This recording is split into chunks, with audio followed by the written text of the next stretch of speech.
বাংলাদেশে মেয়েদের ওপরে নির্যাতন ক্রমাগত বাড়ছে। এবার যে ছবি ধরা পড়ল সেটা আরো ভয়ঙ্কর। মহিলাদের পা বেঁধে দেওয়ার চেষ্টা হচ্ছে কি ইউনিসেফ দেশে? দিন দিন যে পরিস্থিতি চলে আসছে তাতে অবশ্য এই আশঙ্কায় বারবার দানা বাঁধছে। অনেকেই বলছেন বাংলাদেশে কি তাহলে তালিবানি রাজ শুরু হয়ে গেল? রংপুরে মহিলা আন্তর্জেলা ফুটবল ম্যাচে এই হাঙ্গামা হয়, আর তাতেই কট্টরপন্থীরা যা করলো তাতে রীতিমতো মাথায় হাত পড়ে গেল অনেকের। ম্যাচ শুরুর মিনিট কয়েক আগেই বাতিল করে দেওয়া হলো পুরো খেলা। তারাগঞ্জে ছিল সেই আন্তর্জেলা মহিলা ফুটবল ম্যাচ। জয়পুরহাট মহিলা ফুটবল দল এবং রাজশাহী মহিলা ফুটবল দলের মধ্যে খেলা হচ্ছিল, কিন্তু সেই ম্যাচ শুরুর আগেই সব শেষ হয়ে গেল। স্থানীয় সূত্রে খবর, হঠাৎ শুরুর আগে স্টেডিয়ামে চলে আসে একদল মৌলবাদীরা। সেখানে এসেই কেন মহিলারা ফুটবল খেলছে এই প্রশ্ন তুলে চারিদিকে হৈ হৈ পড়ে যায়। তাদের এক নেতাই ম্যাচ বন্ধ করে দেওয়ার কথা বলে, তারপরই বন্ধ হয়ে যায় ম্যাচ। এখানেই প্রশ্ন, মহিলাদের কি তাহলে সবকিছুতেই বেঁধে দিতে চাইছে বাংলাদেশের মৌলবাদীরা? কারণ ওই এলাকায় পুলিশ এবং প্রশাসন উপস্থিত থাকলেও কোনো কাজ করেনি। দেখুন।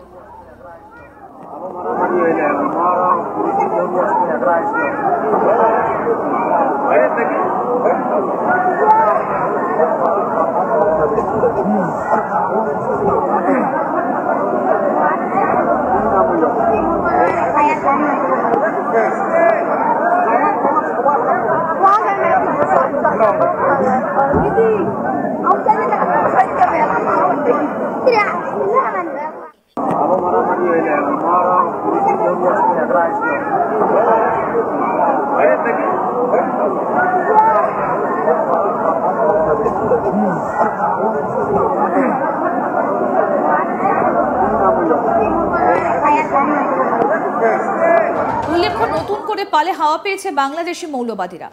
বাড়ি গুড়িয়ে দেওয়া হয়েছে বঙ্গবন্ধুর, আর তারপরই এমন কাণ্ড, যেন মহিলাদের পা বেঁধে দিতে চাইছে মৌলবাদীরা। তবে মহিলাদের ওপরে এই হামলা কিন্তু নতুন নয়। ইউনুসের আমলে ঢাকার ধানমন্ডির ৩২ নম্বর শেখ মুজিবুর রহমানের বসতবাড়ি ভাঙায় এক মহিলা তাদেরকে বাধা দিতে গিয়েছিলেন। তাদের কাছে গিয়ে হাত জোর করে আবেদনও করেছিলেন এই বাড়ি যেন তারা না ভাঙে। এরপর ওই মহিলার ওপর যা অত্যাচার নেমে এলো তা কল্পনাতীত। সেখানে উপস্থিত পুরুষেরা ওই মহিলাকে একেবারে হিংস্র হায়নার মতো ছেঁকে ধরে তার উপর ঝাঁপিয়ে পড়ে। সেখানে উপস্থিত যুবকের দল ওই মহিলাকে মারধর করতে থাকে, আর সেই ভিডিও সামনে আসতেই সকলেই থ। বর্বর ইউনুস সরকারের এই হিংস্র রূপের ভিডিও সামনে এসেছে।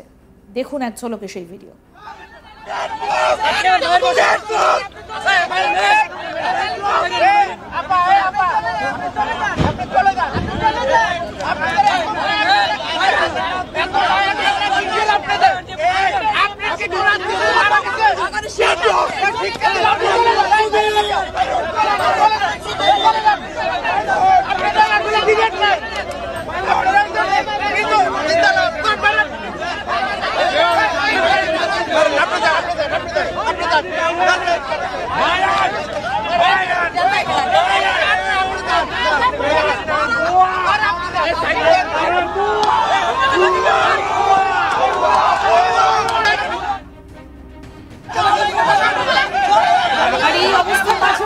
বঙ্গবন্ধু স্মৃতি বিজড়িত ধানমন্ডির বাড়ি রক্ষার জন্য সেখানে গিয়েছিলেন, কিন্তু তার কথা শোনা তো দূর, তাকে সেখান থেকে যারা ধাক্কা দিয়ে টানতে টানতে অকথ্য ভাষায় গালিগালাজ দিয়ে মারধর করে বের করে দেওয়া হলো। পাথর ছোড়া হয় তার উপরে। এর আগেও বাংলাদেশে ফুটবল ম্যাচ বন্ধ করতে দৌড়ে আসতে দেখা গিয়েছিল মৌলবাদীদের। খেলা চলাকালীন মহিলাদের ফুটবল ম্যাচের ওপর আক্রমণ চালালো কট্টরপন্থী মুসলিমরা। মাঠের ভেতরে ঢুকে লাঠি সোটা দিয়ে হামলা চালায়, আর সেই ভিডিও সামনে আসতেই বাংলাদেশের ভেতরের পরিস্থিতি কোন জায়গায় পৌঁছে গেছে সেটা স্পষ্ট বোঝা যাচ্ছে। সম্প্রতি বাংলাদেশে জেলা স্তরের মহিলাদের এক ফুটবল ম্যাচ চলছিল রংপুর এবং জয়পুরহাট মহিলা দলের মধ্যে, আর সেই ম্যাচে কিছু মানুষ দল বেঁধে হঠাৎই হামলা করে বসে। ভিডিওতে দেখা যাচ্ছে কয়েকশো বিক্ষোভকারী মাঠ দখল করে নেয়, তাদের প্রত্যেকের হাতে লাঠি। তারা বলছেন যে মহিলাদের ফুটবল ইসলাম ধর্মের বিরোধী, তাই এই ম্যাচ বন্ধ করতে হবে। এরপরে মাঠের ভেতরে তারা ভাঙচুর করে, আর সেই ভিডিওই সামনে এসেছে। জানা যায় যারা আক্রমণ চালিয়েছে তারা স্থানীয় মাদ্রাসার ছাত্র। এই গোটা ঘটনায় কাঙাল দেশের হাল এবার কি হবে সেটাই দেখার, কারণ এইভাবে খেলাধুলো বন্ধ হয়ে গেলে কিন্তু আখেরে গোটা বিশ্বেই যেন একঘরে হয়ে যাবে বাংলাদেশ। দেখুন।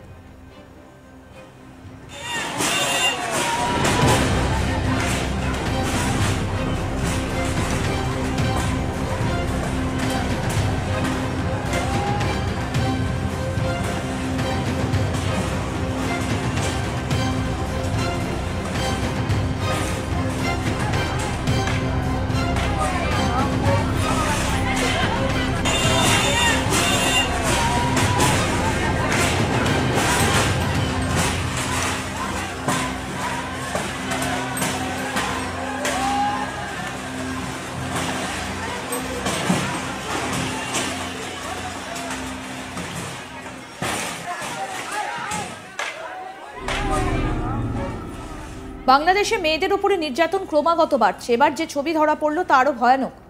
মহিলাদের পা বেঁধে দেবার চেষ্টা হচ্ছে কি ইউনিসেফ দেশে। দিন দিন যে পরিস্থিতি চলে আসছে তাতে এই আশঙ্কাই বারবার দানা বাঁধছে। অনেকেই বলছেন বাংলাদেশে কি তাহলে তালিবানি রাজ শুরু হয়ে গেল। রংপুরে মহিলা আন্তঃজেলা ফুটবল ম্যাচেই এই হাঙ্গামা হয়, আর তাতেই কট্টরপন্থীরা যা করলো তাতে রীতিমতো মাথায় হাত পড়ে গেল অনেকের। ম্যাচ শুরুর মিনিট কয়েক আগেই বাতিল করে দেওয়া হলো পুরো খেলা। তারাগঞ্জে ছিল সেই আন্তঃজেলা মহিলা ফুটবল ম্যাচ। জয়পুরহাট মহিলা ফুটবল দল এবং রাজশাহী মহিলা ফুটবল দলের মধ্যে খেলা হচ্ছিল, কিন্তু সেই ম্যাচ শুরুর আগেই সব শেষ হয়ে গেল। স্থানীয় সূত্রে খবর, ম্যাচ শুরুর আগে হঠাৎই স্টেডিয়ামে চলে আসে একদল মৌলবাদীরা। সেখানে এসেই কেন মহিলারা ফুটবল খেলছে এই প্রশ্ন তুলে চারিদিকে হইচই পড়ে যায়। তাদের এক নেতাই ম্যাচ বন্ধ করে দেওয়ার কথা বলে, তারপরে বন্ধ হয়ে যায় ম্যাচ। এখানেই প্রশ্ন, মহিলাদের কি তাহলে সবকিছুই বেঁধে দিতে চাইছে বাংলাদেশের মৌলবাদীরা? কারণ ওই এলাকায় পুলিশ এবং প্রশাসন উপস্থিত থাকলেও কোনো কাজ করেনি। উল্লেখ্য, নতুন করে পালে হাওয়া পেয়েছে বাংলাদেশি মৌলবাদীরা। বাড়ি গুড়িয়ে দেওয়া হয়েছে বঙ্গবন্ধুর, আর তারপরই এমন কাণ্ড, যেন মহিলাদের পা বেঁধে দিতে চাইছে মৌলবাদীরা।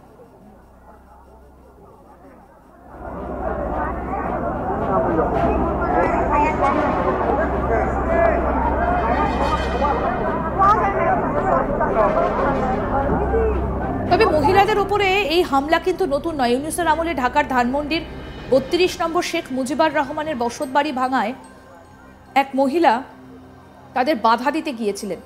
তাদের কাছে গিয়ে হাত জোর করে আবেদন করেছিলেন এই বাড়ি যেন তারা না ভাঙে। এরপরই ওই মহিলার ওপর যা অত্যাচার নেমে এলো তা কল্পনাতীত।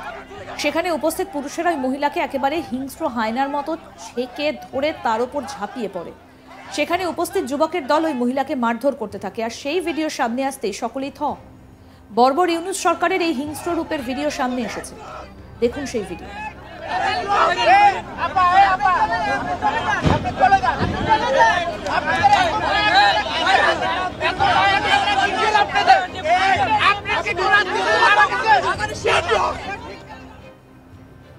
আরো আপডেট পেতে দেখতে থাকুন আজ তাক বাংলা। সাবস্ক্রাইব করুন, নোটিফিকেশন পেতে বেল বাটন অপশন প্রেস করুন, হোয়াটসঅ্যাপে ফলো করুন আজ তাক বাংলা।